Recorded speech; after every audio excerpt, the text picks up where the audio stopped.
নমস্কার বন্ধুরা, টুলটুল দত্ত ব্লগেতে আপনাদের স্বাগত জানাই। আজ খুব তাড়াতাড়ি প্রসেসে বানাবো শীতকালের গাজরের হালুয়া।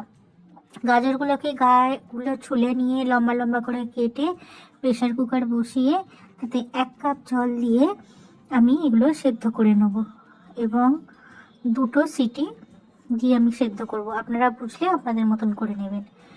এরপর আমি কড়াতে ঘি নিয়ে তাতে কয়েকটা এলাচ ও তেজপাতা ফোড়ন হিসাবে দেবো। এবার কাজু কিশমিশ ভেজে নেব। এখানে বলে রাখি, ঠান্ডা হওয়ার পর ওইটা যে গাজরটা আমি ম্যাশার দিয়ে ম্যাশ করে রেখে দিয়েছিলাম, আপনারা চাইলে বাটি ও গ্লাসের পেছন দিয়েও থেতলে স্ম্যাশ করে রাখতে পারেন। এবার ঘিয়েতে ওই স্ম্যাশ করা গাজরটা, সেদ্ধ করে স্ম্যাশ করা গাজরটা আমি দিয়ে দিলাম।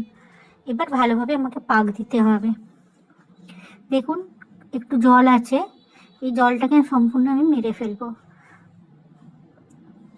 এইভাবে আস্তে আস্তে পাক দিয়ে এবার খোয়া ক্ষীরটা দিয়ে দেবো। গ্রেট করা খোয়া ক্ষীর আছে এখানে। আমি 1 কেজি গাজরের জন্য 150 গ্রাম খোয়া ক্ষীর নিয়েছি।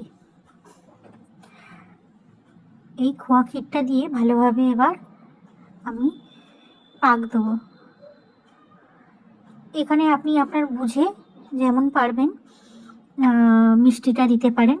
আমি এখানে চিনি এবং খেজুর গুড়, যেহেতু শীতকাল সেহেতু খেজুর গুড়ের ব্যবহার করেছি। এখানে আমি দেখতেই পাচ্ছেন একটা ছোট প্লেটেতে চিনি নিয়েছি। এই চিনিটা দিয়ে আমি আবার শুকনো করব। জলটাকে আমাকে মারতে হবে, যেহেতু চিনি দিয়েছি এবং গুড় দেবো, এটা আর একটু জল কাটবে। সেই বুঝে আমাকে এটাকে পাক দিয়ে দিয়ে একদম শুকনো করে আনতে হবে। খুব শুকনো হবে না, মানে যে মোটামুটি একটা কনসিস্টেন্সিতে আনতে হবে। এই যে গুড়টা দিয়ে দিলাম। খেজুর গুড় দিলে এই সময় খেতে খুব স্বাদ হয়, করে দেখবেন। গুড় দিয়ে কিন্তু স্বাদটা বেশি হয়। এটা আমি শিখেছিলাম আমার এক পাঞ্জাবি বান্ধবীর, তার মায়ের কাছ থেকে।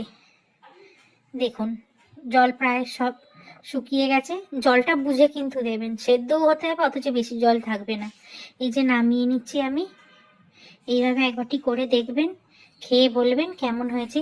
অবশ্যই লাইক, শেয়ার আর কমেন্ট করবেন। আশা করি আপনাদের ভালো লাগবে। এই গাজরের হালুয়া এই শীতকালেতেই ভালো লাগে, করে দেখবেন বন্ধুরা। আজ তাহলে আসছি, ভালো থাকবেন, সুস্থ থাকবেন। দেখা হবে পরের ব্লগে। বাই।